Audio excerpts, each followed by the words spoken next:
Welcome. This is the Health and Wellness Coach Journal podcast.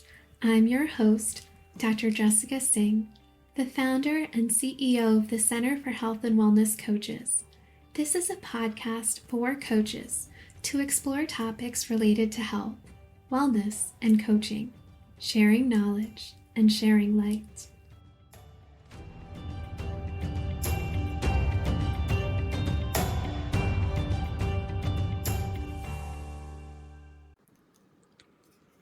Leigh-Ann Webster is a recognized leader in the field of health and well-being, with a career dedicated to advancing industry standards and fostering meaningful connections within the wellness community. She served as the executive director of the National Board for Health and Wellness Coaching from 2016 until June 2024, guiding the organization to become a central force in training and education, impacting over 10,000 professionals worldwide. Currently, Leigh-Ann is the board chair of the Mission Valley YMCA in San Diego, California, where she champions community health initiatives. She serves on the advisory board of Preventia and is the founder of 52 Healthy Weeks, a company dedicated to enhancing health and well-being through immersive experiences for women.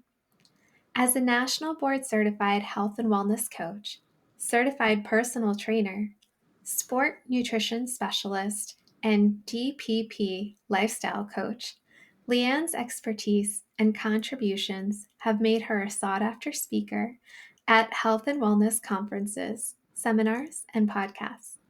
Recently, she completed a 230-mile hike on the iconic John Muir Trail, deepening her commitment to outdoor health and to supporting others in achieving their well-being goals out on the trail and through nature. As an alumna of the University of California, San Diego, Leigh-Ann's dedication to community involvement and volunteer work, including her prior roles with the Civil Air Patrol and the National Wellness Institute's Advisory Board, underscores her belief in the power of social connection beyond her professional life. She treasures family time, exploring national parks, long-distance trail running and hiking, and mentoring the next generation of wellness leaders. Leigh-Ann, it's an honor to have you here. Thank you so much for having me. I'm super excited to talk with you today. You've had such a journey and have seen so much in the field of health and wellness coaching. I'd love to start at the beginning. How did you get into health and wellness coaching? Yeah, so if you back up about 20 years, I actually had a company that I had built called Communications 360, and it was marketing, communications, and graphic design support for organizations. And I found that I was naturally going towards and also attracting a lot of nonprofit organizations that were in the health and wellness space. I had previously, before that, worked at a company called Wild Oats Markets, which is very similar to Whole Foods Markets. And so I was just kind of learning about and getting into health myself. That sounds kind of funny to say, but really though, there is a learning curve, right? Because you have to make a choice to dedicate yourself to living healthy. And I just had my son and was no longer doing the business communications 360 because I really just wanted to focus on my son. And I did that for about a year and then started to feel a little bit antsy. Like I just wanted, not that I didn't absolutely love motherhood and being with him, but I wanted a little bit more because I was used to having a business. And one day I was walking Barnes and Noble, and in the window there was a book and it said The Wellness Revolution. And I went in and I picked it up, and then I found myself in that health and wellness section of the bookstore looking at all these books. And I just was really, really interested in that field in general. And so I decided to Google wellness and see what came up, and wellness coach was something that came up. So I ended up registering for a course through Well Coaches. And I thought that I was really going to be educated in nutrition, fitness, and what we think of as health. And back then, so this is now 2007, back then you dialed in, so it wasn't even like web based, right? So I dialed in and I was at my first class, and I realized, I was like, wait, they're not talking about health at all. Like, they're talking about behavior change. And I was fascinated and I loved it. And so each class was 2 hours. And the whole time I was just like, this is amazing, because we have all these books that already existed about how to live a healthier life, how to become more fit, how to move more. And there wasn't a whole lot on behavior change. And so I went through the Well Coaches program, and then I launched my business, 52 Healthy Weeks. I simultaneously became certified as a personal trainer and also in sports nutrition. And then I started working with women all over San Diego. At the time, like, the idea of virtual coaching just didn't exist. But I was really doing a combination of behavior change, health coaching, and then personal training, and just built that business. And I'll stop there because, obviously there's a transition to then my work with NBHWC. But that's really how I got started. It's amazing how things happen organically, and I know. even, like, the bookstores that, I hope they still stay around. They're fewer and far between, but to go in and sit in wellness section and have that be such a transformative moment for you. Yes. Yes. Yeah, I remember coming home and I told my husband, I'm going to be a wellness coach. And he's like, what? Because I was really searching for what was next. And I didn't want to get overwhelmingly busy. I didn't necessarily want to take a job at that point in time, but I definitely knew I needed something. And I was very dedicated to my own health and fitness at that point. And I just really felt a calling to empower others to go on that journey for themselves. Often coaches also, and I've done this, many of us have done this, as we're going through health and wellness coach training, we end up supplementing or getting additional training in some other field related to health and wellness. I know you did nutrition and then personal training. Hmm. For some, yoga teacher training is a common one. There are a lot of Yes. others. How did you decide what other education you wanted and then put it all together into your business? Oh, that's a great question. Well, it's interesting. I grew up just loving to be outside. My family didn't have a lot of money, so we camped and we backpacked a lot. We did an annual backpacking trip every summer, and so I was just used to being moving a lot, and I really love it. And I remember when I was a senior in high school, my grandmother, they lived in Los Angeles, we lived in San Diego, and we went up to visit for the weekend, and my grandmother had clipped an article for me about exercise physiologists. And that was a new field, and that's why there was an article. I think it was in the LA Times. And she said, this is what you should do. This is everything that you like. And I looked at her, and we called them Mime and Pepe. I said, Mime, I'm not good in math, so I can't really do science. And it was just interesting that I like immediately said, nope, I can't do it because I can't do math, which is so dumb because I can do math, right? But at the time I didn't think so. And so I just kind of put that in the back burner and then went in the direction of marketing and communications, which I felt very strong in. So then when I decided to become a health and wellness coach, I just kind of kept hearing that in my head, right? Like exercise physiology. And then I came across personal training and realized that that was something that I could study for, take the coursework, take the exam, and get certified. And so it just felt like a calling.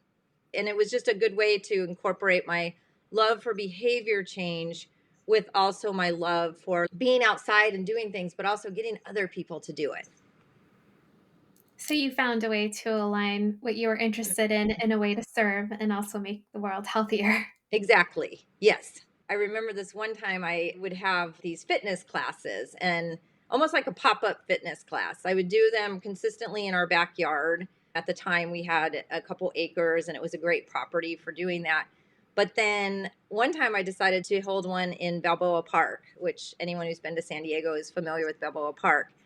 And 29 people showed up, and they were all different athletic abilities, all different versions of fitness. And I was like, oh my gosh. But I did it, and I learned how to successfully work with a group. And it's really the same concept, right? Whether it's in fitness or in coaching, working with a group is a whole different thing. And so much of it depends on the energy and dynamics of the group in a way. You just have to adjust as you get there. Definitely. Yep. So then what happened with your journey from there? So you obviously have built your business. Yeah, so I built 52 Healthy Weeks, and that was going really well. And then I had an opportunity to actually be the business manager for a professional athlete. It kind of was something that fell in my lap. Her name is Leslie Patterson, and she was a 3-time world champion in the sport of triathlon. And so I handled all of her sponsorships and social media and really just stood by her side, helping her to be more successful. And I found that I really enjoyed that role.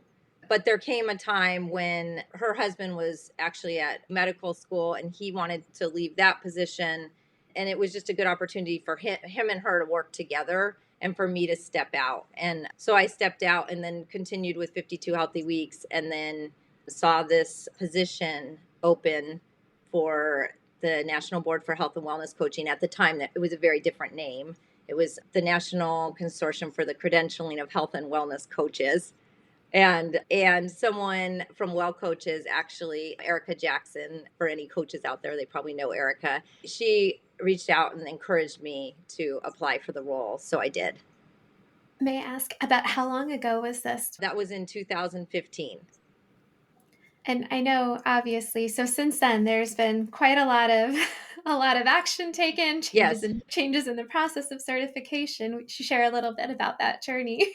Oh, yeah. There's so much to share, but I'll try to keep it succinct. When I was hired in 2015, I was the first person hired, right? So to that point, it was actually run by the board members, right? So it was a very heavy lift for this group of board members who had all come together starting in 2010 and then they formalized in 2012. But it was just a really heavy lift. At the point I came along, they just needed operational support and to get everything together to go, right? And I always tell the story of it was a couple weeks after I had started working for the national board, and there was no phone line, there was no website, there was really nothing but a whole lot of work right behind me and that they had all done. And so they shipped me a box, and it was just a box of paper, lots and lots of paper, everything from bank statements to ideas. And I was like, oh my gosh. And I had never worked for a credentialing body before. And so I didn't even know what a lot of it meant. Right. And so I just had to unravel everything and figure it out. And then I really worked well, though, with the first board of directors for for NCC-HWC at the time. Just amazing people. It's so dedicated, so good at working together. We all met every Tuesday for an hour and a half for years. And they had met every Tuesday previous to me coming on board for years. So just so much dedication to the field and desire to really professionalize the industry. You had mentioned the word calling before, and it was in a different context with your grandmother pinning the Mm-hmm. exercise physiology, Right. but that's the word coming to me because, for you, first it was when you were with a mom, you wanted to make a transition, and then you went into the field of health and wellness, and that's a big transition in itself. Then to go for a job where you are the first, there is no way to have this amazing foresight before you enter the job. And so I was wondering a little bit more about how that felt to take this decision into this new position. You must have had a completely open mind and empty cup. I guess. I don't know. I don't think I really knew what I was walking into, to be honest with you. I really didn't know. It was advertised as a part time position. And on day one, I was like, this is anything but part time. Like, this is so much work. But I think that people like Margaret Moore, she was the founder of Well Coaches, Linda Bark, Dr. Michael Arlosky, Meg Jordan, Karen Lawson, Cindy Schultz, Ruth Wolliver from Vanderbilt now. She was formerly with Duke. I mean, these were like people that just believed so much in what they were doing that I started to believe in them and believe that we could do it. And I wasn't even really quite sure what we were doing, right? Like it became more clear, but program approval wasn't launched yet. The standards were in the process of becoming created, like the first iteration of them. But yeah, it was just really, they had so much fire in their bellies to do it, and I just caught the fire and wanted to do it too. But also it was incredibly overwhelming because I was really involved, in our family, right? Like I still made dinner every night, I still took our son to school, and I wanted to be room mom and do all the things. So I was just really dedicated to all of it that I was doing in life. And it was a very busy time, but it was also transformative and rewarding.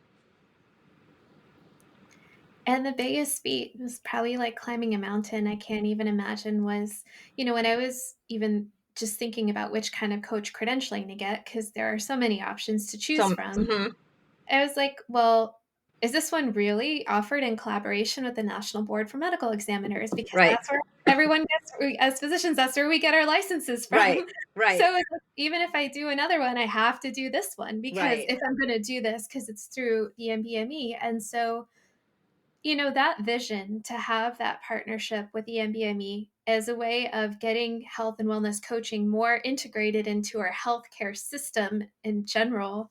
And therefore, I know it's been an ongoing journey with insurance reimbursement, Sure. but just that vision to have that collaboration and foresight to have it integrated into the healthcare system. Can you tell me a little bit more about what that journey was? Sure. And Oh, absolutely. Yeah. yeah, that's tremendous. So it's interesting. Margaret Moore was founder of Well Coaches, right? And she had done a lot of work with Dr. David Eisenberg.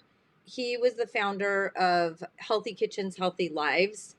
And I think it's now the Health Teaching Kitchens Collaborative, if you're familiar with that. And if you're not familiar, definitely look it up because they do great work. Anyway, Dr. Eisenberg was doing some work for the National Board of Medical Examiners. And so he reached out to Margaret, who then brought it to the board and said, hey, I think this would be a great partnership. And that was in January of 2016. We started talking with the National Board of Medical Examiners at that point, and then started working on a memorandum of understanding, and then formalized that agreement mid-year of 2016. And it was just a really fun to come together. Very different groups, and NBME was very formal at that point because it was prior to COVID. Everybody worked in office in downtown Philadelphia. And then the health coaches, our board is spread out across the United States, working all virtually since the beginning.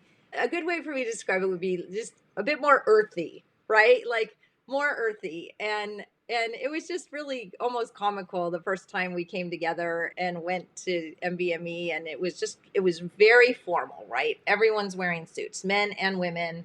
And then, our team just shows up and just a little bit more on the casual side, but just as professional, just a little bit different. And we were really able to come together. And I like to think of the National Board of Medical Examiners as experts in exam creation and delivery, and then the National Board for Health and Wellness Coaching in the actual content, right? So it really is a perfect marriage between the two organizations. And while I was at NBHWC, I really enjoyed all my time working with the people at NBME. Just incredibly professional and incredibly talented, especially their editorial staff when it came to creating a robust exam. Considering everything that you need to go through with organizations, this actually seemed to move about pretty quickly, considering that you were saying that intro was in 2016. And since the credentialing now obviously is in place and this Mhm. partnership has happened, have you noticed any changes in the quality of health and wellness coaching in general since this certification process has developed in this way? Definitely. Yes. If you back up to, you know, prior to the organization NBHWC and the previous name, right, being developed, so pre 2015, there were no standards in place for the industry, right? So each organization that was teaching health and wellness coaching wasn't necessarily following the same guidelines or principles or content, teaching content. And so when you said the word health and wellness coach, it didn't necessarily mean the same thing across the board. One of the things that I've really noticed with the NBC-HWC credential is that it's unified the field, right? So it represents not only training, education, and assessment standards, but also a unifying of the field so that we could build a robust profession. And so I think that's the biggest thing that I notice is that when you say national board certified health and wellness coach, people have come to understand that that means that it is backed by significant training and education and an assessment. So I think that would be the biggest thing that I've noticed. And a good thing because so much work went into all of it for all of us involved. Yes, exactly. So in terms of then an industry, since the unifying of the field and then now having an understanding of what standards were involved in order to get that credential, what have you seen in terms of how the field of health and wellness coaching has been impacted by this training? Yeah, so I think that the field has grown. I also like to be realistic and say there's still so much growing that needs to happen. I am very close to the credential, right? The NBC-HWC credential. But the reality of the situation is that nationally, the public isn't necessarily aware of the credential. So I think that there's a lot of work that still needs to happen around that. And I'm happy to be a part of that work. I think all of us as board certified coaches need to be a part of that work. So I think though that the biggest changes that I've noticed in the industry is I've seen health and wellness coaching more present in healthcare, which is paramount, right? And so obvious to us, but really to me is like the missing link between what the physician says may need to happen, what the patient hears, and what actually happens after, right? So critical. So I see changes in healthcare, but also where I also started to see it was in school systems, which I think is really neat. In government entities, different bodies of the armed forces, right? So that's really cool. And also, we know, like, obviously, a lot of digital health companies are offering it. And then you also see it with insurance providers, right? So I know there are some insurance providers like Blue Cross, Cigna, United. They all have different versions of health and wellness coaching, but it is something that is offered to the people who hold the insurance. So the health insurance. So yeah, I see it across the board. And then there's also like a lot of coaches who work independently. They're not employed by anyone, they're self-employed and they're working with the public and they are offering coaching too.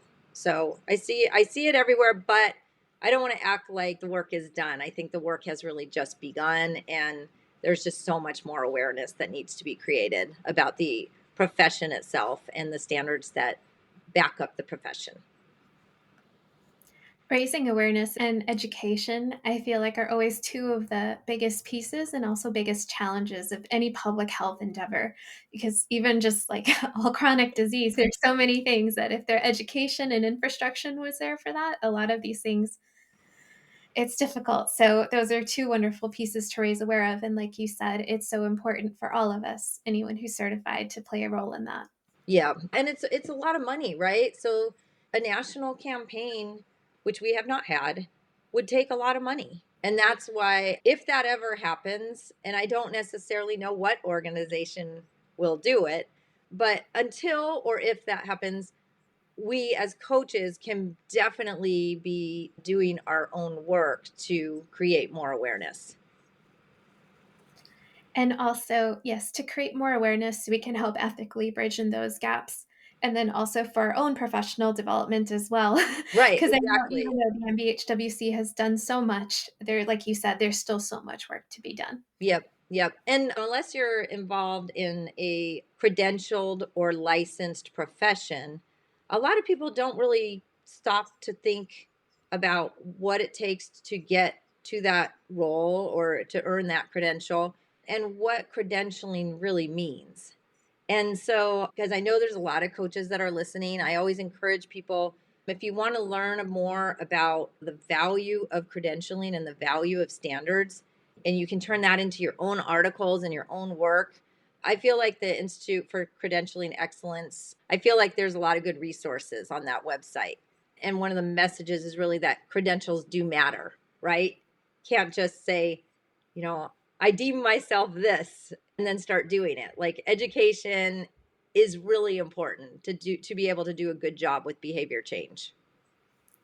I also think, yes, for behavioral change, and just because, the field, even though it's come a long way, it's still in its infancy. For sure. Coaching in general, and then health and wellness coaching. And so, just to be very open, one of the reasons why I found the International Coaching Federation also an excellent resource, because even though they don't do the health and wellness coach training, the NBHWC is so necessary for that.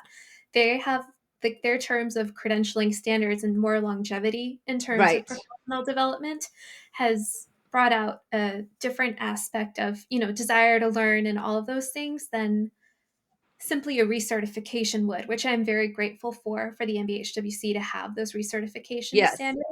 But taking the best of both of them and Yes. really, I think as coaches, like, you're a pioneer. You started this position not knowing where it would go and where it would lead. And so we all, as we are doing our work, have this unique position of innovating and growing the field and advocating for what right standards should be. Definitely. Yeah. And I'm glad that you brought up ICF because that organization is really strong and they have been around for decades now. And so they do have excellent resources available. And yeah, I'm glad you brought that up. Sure. And may I ask, what did you find initially, or in terms of like how the receptivity to health and wellness coaching has been by healthcare providers, physicians, Yeah. organizations? So physicians are very receptive to the idea. I don't think there's anyone who actually is working in healthcare that doesn't see the value in coaching, especially when they understand what it is, right? What it is and what the benefits can be to the patient. So I think that there is support, but I think that the biggest challenge that exists is all around money. It's all around reimbursement. And so there are a lot of physicians who truly would love to bring a health and wellness coach on staff, right? And I think they do see the value. But in terms of a business model, there needs to be more work to figure out how that's all going to financially work in the system. It's hard because it's also one of the biggest conflicts of, at least for me, I maybe I'm a little too transparent about this, but in terms of the ways majority of physicians get paid, RVUs, procedures based, and then obviously you have the insurance of industry and pharmaceutical companies, and then here and lifestyle medicine is also, Yeah, preventive health, lifestyle medicine, value based care. And so to bring all of things, it's investing in the cost of preventative health and right. having people so it's one of those fundamentally that there has to be that value, like you're saying, that Yeah. system change from the healthcare system. Yeah, right. Because it's a bit of a conundrum, right? Because the healthcare system is designed to treat sick patients, unhealthy people, and then here we are trying to create healthy people. So there is a conflict there.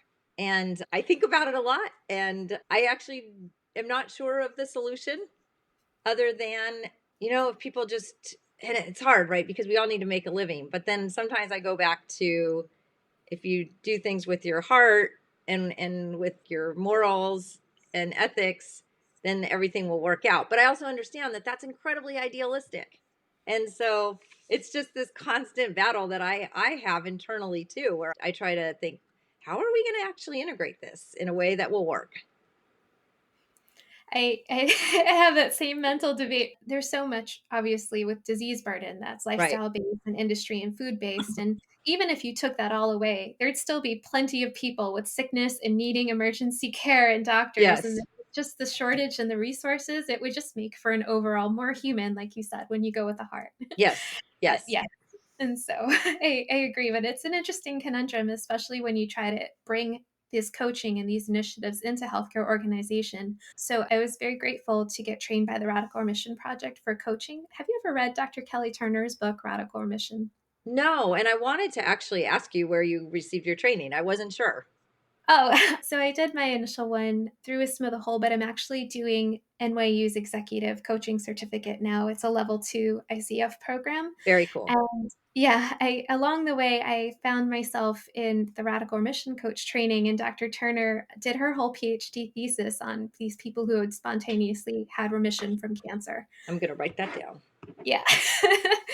And it's amazing because I didn't even know it was so common. You know, you go through med school and we learn about chemo and all those things. We don't learn about, like, and the cases she describes for those people healing, like, these were people who were sent home and told they had X amount of time to live, Mhm. healed. Wow. And so Wow. she went all around the world, traveled, and there's, like, the first book is 9 healing factors, 9 factors for healing, and then there's a sequel, Radical Hope. But one of the biggest challenges in that coach community, and many of them are NBHWC certified, Mhm. is when you then go to a hospital then to try to bring the coaching in, it's Mm. always a challenge is funding. Right, right, exactly. Right. And I do encourage coaches and physicians to always be on the lookout for grants, because that is one way that you can bring coaching in. And it's a business model that works, right? If you have the funding through the grant. It's interesting when you said grants, the first thing that came to me was research too. Mhm. And now there is so much more evidence-based information on Right, coaching, but just as a right. call to all coaches that really we need a lot more. So whoever, if you can get the funding or whenever there's in place in an organized fashion, if there is a way to write it down and reproduce it and share it, it will help so many. Definitely. Yeah, and I'm glad you said research because, I know there'll be a lot of people that are listening to this podcast who are coaches or physicians or in healthcare or even someone from the public.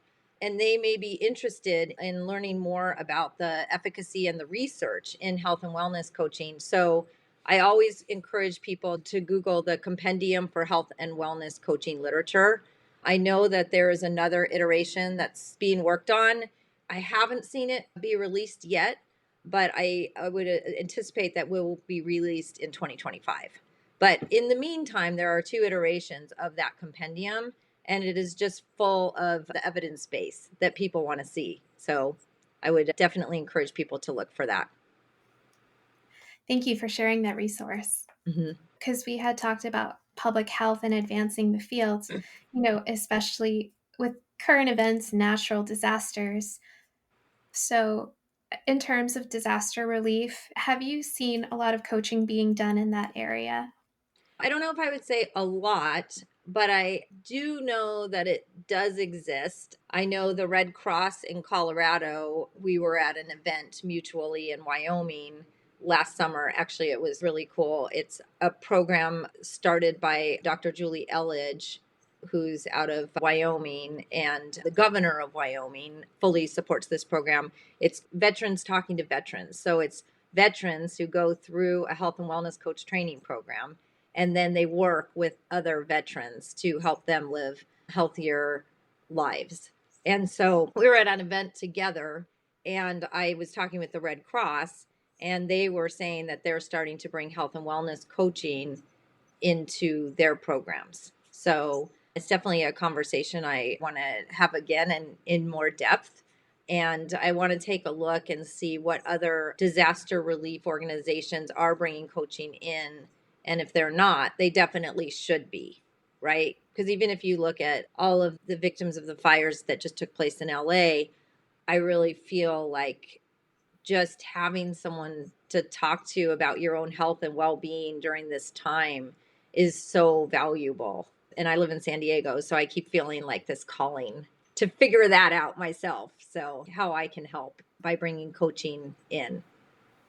It's such a great resource because it's also difficult when you're already in that transition, that unexpected transition from a trauma or a natural disaster, to then even bring yourself. Obviously, mental health support is needed, but there's so many other things that need to be done. And how Yeah, can you, like, just start finding support? And so, coaching, I think, has such huge potential to help with these situations. I agree.